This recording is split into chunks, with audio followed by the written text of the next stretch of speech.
What's going on, everyone? So teams are keeping an eye on the San Antonio Spurs this season and just progressing going forward, right? San Antonio has a ton of players on the roster, ton of good young talent. They also have some veteran guys like Harrison Barnes that I think makes some sense for some teams. And I've talked about all offseason. San Antonio at some point is going to have to make some tough calls, some tough decisions. There's not enough minutes to go around for everybody on a regular basis. There's a lot of minutes. Guys are going to play. I'm not like, there's going to be nights where, Keldon Johnson might not play, might get a DMP. And there might be nights where he actually plays significant minutes. Carter Bryant, so on and so forth. Right? It's going to be, the Spurs are going to have the task of, not only getting guys minutes and whatnot and managing and being the coach and offense schemes, defense schemes, creating this identity and doing all that stuff. You're also going to have to figure out how to properly structure your rotation. How are you going to play the minutes, right? Because and everyone has to be willing to buy in. Got a lot of young guys that are thinking, hey, I need Dylan Harper right now. It's all sunshines and rainbows, right? Dylan Harper right now is like, hey, you know what? Everyone's got to take their chance. Everyone's got to earn their stripes. James Harden came off the bench first year, but James Harden was also playing pretty significant, right? If you got De'Aaron Fox, Devin Vassell, Stephon Castle, guys like that, all of a sudden Dylan Harper's playing 15 minutes a night. Is that something that he's going to be happy with? Is that, he's coming in thinking he's going to be the next great superstar in this league and whatnot, and he's playing, scrap minutes or whatever on many nights and getting DMPs and all this other stuff. Might not be an issue. Maybe everyone buys in and all is great, but there is concerns, right? It's definitely something to kind of keep an eye on and monitor as we progress into this season. It'll be interesting to kind of hear all the stuff coming out of training camp and how the team is shaping up and who seems to be the guys sort of rising to the top and whatnot. And look, it's a good problem to have, without a doubt, right? Oh no, you have too much depth and too much talent, right? It's a good spot to be in. It's why the Spurs are looked at as one of the more younger, prize teams coming up through the ranks, and that they're a team that could end up, being top dog in a year or two. I don't think the expectation is necessarily this season, but give it a year or 2 years, all of a sudden Spurs could be, reigning supreme and have an OKC level run, and all of a sudden they're winning NBA championships. But I would be pretty surprised if the team we see now is the team we have, even come trade deadline. I think you be patient, right? You wait for those opportunistic trades. You kind of let things progress itself. But I do think at some point it's going to become clear, as soon as this season, you're going to get, 30 games in, 40 games in, getting close to that trade deadline. And it's like, okay, clearly, Keldon Johnson, we're kind of forcing ourselves to find him minutes just because we don't want to, or we got to get off of him, or maybe it's Jeremy Sohan. It's like, man, he's just not giving us what we need this year, or maybe it's Harrison Barnes, right?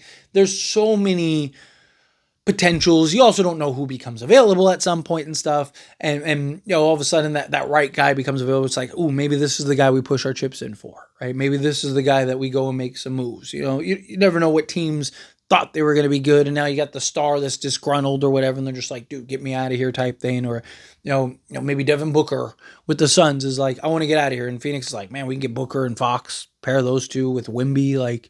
Do we really look to pass that up type thing? We'll see. Time will tell. But, the reports coming out that teams are kind of monitoring, Minnesota, who is the team that is highly interested in De'Aaron Fox. They kind of want to get a point guard to put alongside Anthony Edwards. And I just think other teams, period, will be kind of keeping an eye on guys.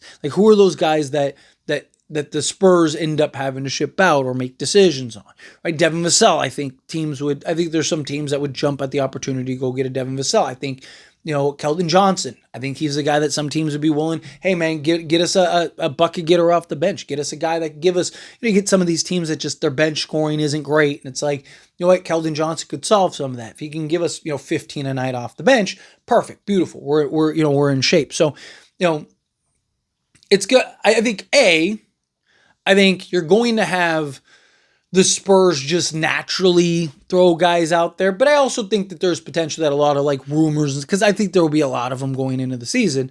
I think a lot of the rumors too may just be drawn up because teams are calling. Like, hey, what about this guy? What about that guy? How do you feel about this guy? What about this guy? Right? Like, and that's going to create that buzz and that conversation. But going to come down to, can the players kind of tune that out, kind of let things develop? I'm sure people know. I'm sure guys like Devin Vassell is like, I need to have a good year, otherwise I could be in a different jersey, or again, that Spurs guy could end up being one of the guys that wants to get out. You could end up having, Devin Vassell is all of a sudden playing 22 minutes a night and is like, you know what, like I could, my minutes are just going to keep dropping and dropping, like get me out of here type thing, right? Or Jeremy Sohan's like, hey, I'm just not getting the opportunity. Or can you maybe send me out? Or you guys aren't going to pay me type thing. Can you maybe send me out so I can get paid somewhere or whatever?